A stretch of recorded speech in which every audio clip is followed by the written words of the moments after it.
family and friends, after the speech by Matt Lamb, let me just put it in, in cricketing terms, what it would be like to follow a speech like that. It's like going into bat when your team is 20 for 5, if you understand cricket. But I think that Matt's speech had something, 2 or 3 very interesting things which would be of great benefit to all of you graduating today. I think the most important thing which came across is be idealistic. Don't be realistic. Because realism is the biggest impediment in you reaching your potential as human beings. Realism means to be very rational, and what has not been done cannot happen.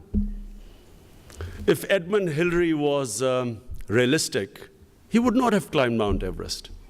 It's idealism that makes you do these incredible things, what Matt has just been talking about. It's idealism that at the age of 40, you suddenly start to paint and then become this really successful painter. But the other thing is, when you chase your ideals and your dreams, you must make sure that your dreams are beyond the self, which is what, again, the lesson you learn from someone who's an idealist and a dreamer who in this day and age wants to talk about bringing peace in this world, who's actually talking about fighting the materialistic and culture of power. If as a spiritual man, how would I look at what Matt is trying to do? He's actually trying to do what so many prophets which came on this earth to do, exactly the same thing. According to my religion, 124,000 prophets were sent on this earth, all of them with one mission: to convert us from being intelligent human beings, intelligent animals, into human beings. So the animal kingdom has 2 principles: might is right and survival of the fittest. Humans are only humans when they have compassion and they have justice. They care for the underprivileged. Otherwise, we act as intelligent animals on this earth, which sadly is what is happening. This whole financial collapse in the US, which has led to this economic crisis, is basically based on humans even going worse than animals. Animals are not greedy. They only hunt to what their requirements are. Humans go way beyond animals in terms of selfishness and greed and power. So my message to you, now that you're leaving university and going into the real world, or some of you going on to study, that aim high. What you will become in life is not the money you have, the privileged life you've led, the education you've got, but what your aspirations are. The greater your aspirations, the greater you will become. When I started playing cricket, I had 2 older cousins who were already international cricketers. So all my other cousins, other family members used to say that I never had the talent of my older cousins and that I would never be able to play international cricket.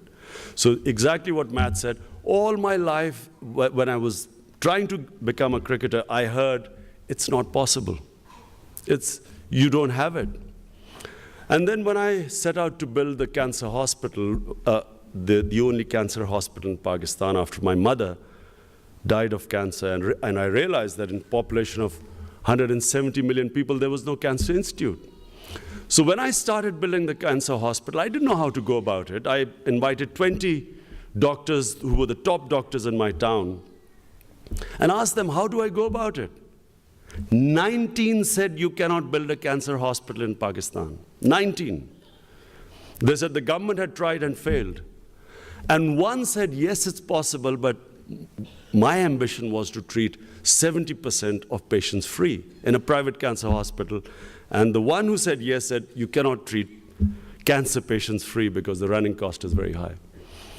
The first chief executive we got, imported one from the United States.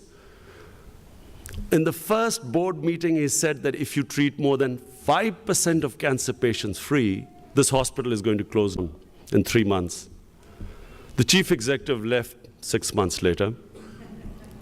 The hospital, 13 years later, won the award for the only private cancer hospital anywhere in the world which treats today 70% of cancer patients free without government subsidy.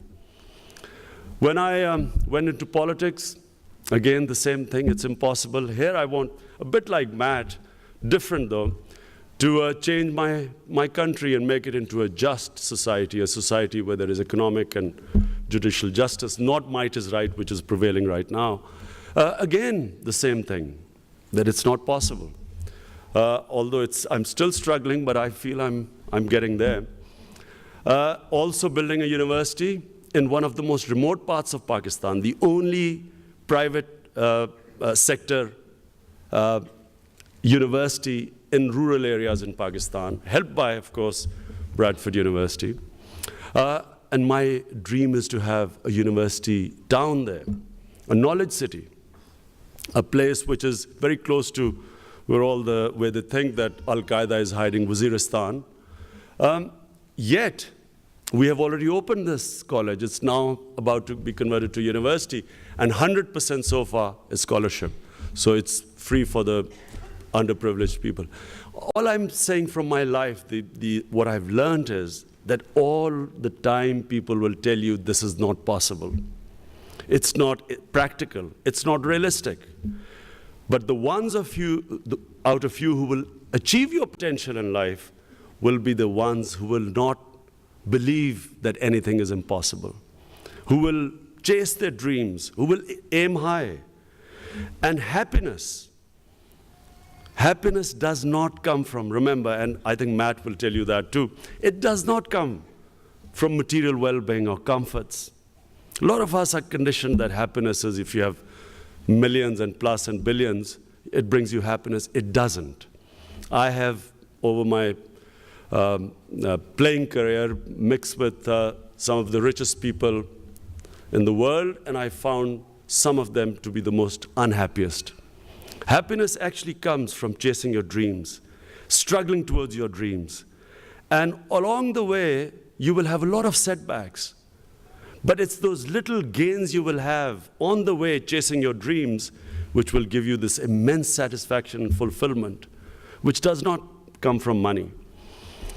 So finally, I wish you all the best, wish you all the happiness, and I hope that when you leave, you will not forget your university. Thank you.